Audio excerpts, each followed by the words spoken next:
Hi there. I'm very excited because we're standing in front of the world's largest pom-pom, aren't we? It's an amazing event. Only Brighton can do this. We have 1.5 tons of clothing that has been donated by Bag to School to us, and it's taken 500 man and woman hours, mainly woman hours, to create the world's largest pom-pom in Brighton and celebrate Brighton's ability to recycle and refashion old clothes into new clothes. And I have to say this, could you tell us a story about what you said to the man from the Guinness Book of Records? Well, we were invited to have the record officially recognised by Guinness, and they were going to charge us a large sum of money, several £1,000s, and we decided in the end to establish the very first record in Brighton's Book of Records. So this will be our first entry in Brighton's Book of Records, and we seek more. So, dear listeners and the public, please, if you know someone or if you have yourselves produced some records, we'd like to hear about it. Has it been officially measured? It has been officially measured at 12.5 feet, a little bit more. We're just working out the centimetres right now. But it breaks the previous record, which was held in Ireland by a school in Limerick, of 10 feet.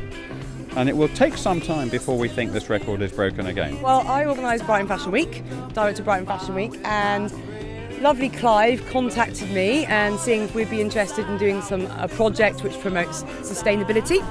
And so we had lots of different ideas, and then somehow came across this idea for the world's largest pom-pom made out of recycled materials. So yeah, there we have it. And it's just like, it's kind of a promotional event for us as well, but also it shows Brighton Fashion Week is a bit different. We encourage sustainability, we encourage eco-designers, we encourage, you know, it's Brighton, isn't it? So it's great to do an event like this, and yeah. It can only happen in Brighton. It can only happen in Brighton, yeah. You wouldn't probably see us at London Fashion Week, that's for sure. And, what is the destiny of this giant pom-pom? Okay, so now we've got a whole team. We have to take it back to where we've been building it, the compartment, open space for artists. We have to dismantle it, tear it all apart, and we've got a big truck coming from Yorkshire. We're going to take all the wool back and recycle it to then take on to make further jumpers and things for people in the UK and around the world. This is famous Matt from YouTube. Hello Matt, I've forgotten your surname, Matt. Matt Whistler. So Matt's just been on top of the pom-pom, and you were naked, weren't you? Were you fully naked? No, well, yes, I mean, no, well, kind of. There was a hat there. Yeah. And is it better being on a pom-pom than on a tray in the frost? It's a hot day and it's a great pom-pom, so the two go together really well.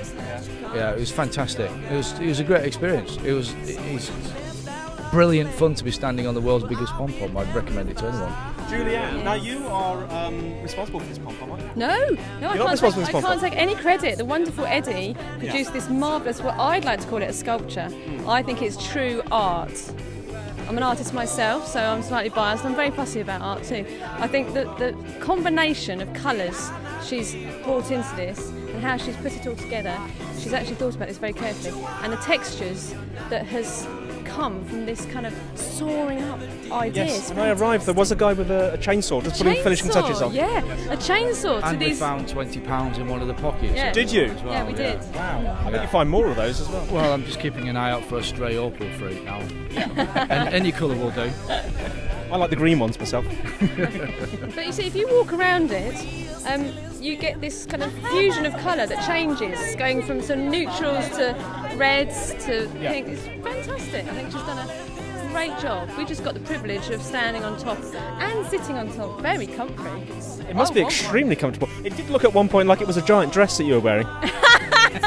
Oh yeah, you're going to use that, aren't you? That's going to be like, hey, what a good idea. You know, like you can get those cakes, can't you, that you put half a doll on top and then the cake is shaped like a dress. Yes, or one of those toilet roll covers. Yeah, that's it, yeah. So I've stood on the world's biggest toilet roll cover, naked. I'm Eddie Hecht. And what's your role in the giant pom-pom Egadon? The pom-pom bonanza. I organised it basically, so I got everyone together. After Clive came propositioned us, or came towards us and said that there was grants to do stuff on recycling textiles and promoting recycling clothing. And Josephine had this dream of making the world's largest pom-pom, so we thought we'd use this chance to make it. So all the wool's gone from a company called Bag to School in Yorkshire, which collects rags and all the stuff that charity shops don't want. And he's lent it to us, over 1.5 tons of wool. It was originally going to be 3 tons, but when it arrived, I got so scared and there wasn't enough people to collect the delivery that I sent half of it away. But we still beat the record. 10 foot 8 inches width to beat, and we've definitely done that. So yeah, that's brilliant. I don't know. I think the people who did it before, it was probably a lot easier because they didn't decide to do it in a public place. They did it in their school. They did it in their school hall or something like that. So normally pom-pom making is a very private affair, isn't it? Yeah, exactly. Whereas this has been, a bit more logistical, trying to transport it and things like that. But yeah.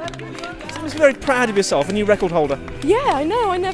I think everyone, when I was trying to get people involved in this, I was sending loads of emails out everywhere saying, come help with Guinness World Record, we break a Guinness World Records, and to all schools, because I wanted to get schools involved to help make it, and I didn't get much response, and it was really difficult to try and get people involved, and I just couldn't believe it. I was like, hasn't anyone since they were a kid always wanted to break a Guinness World Record? But anyway, we did it, so yeah, very happy. Fantastic, thanks for talking to us. Thank you. Gotta come back.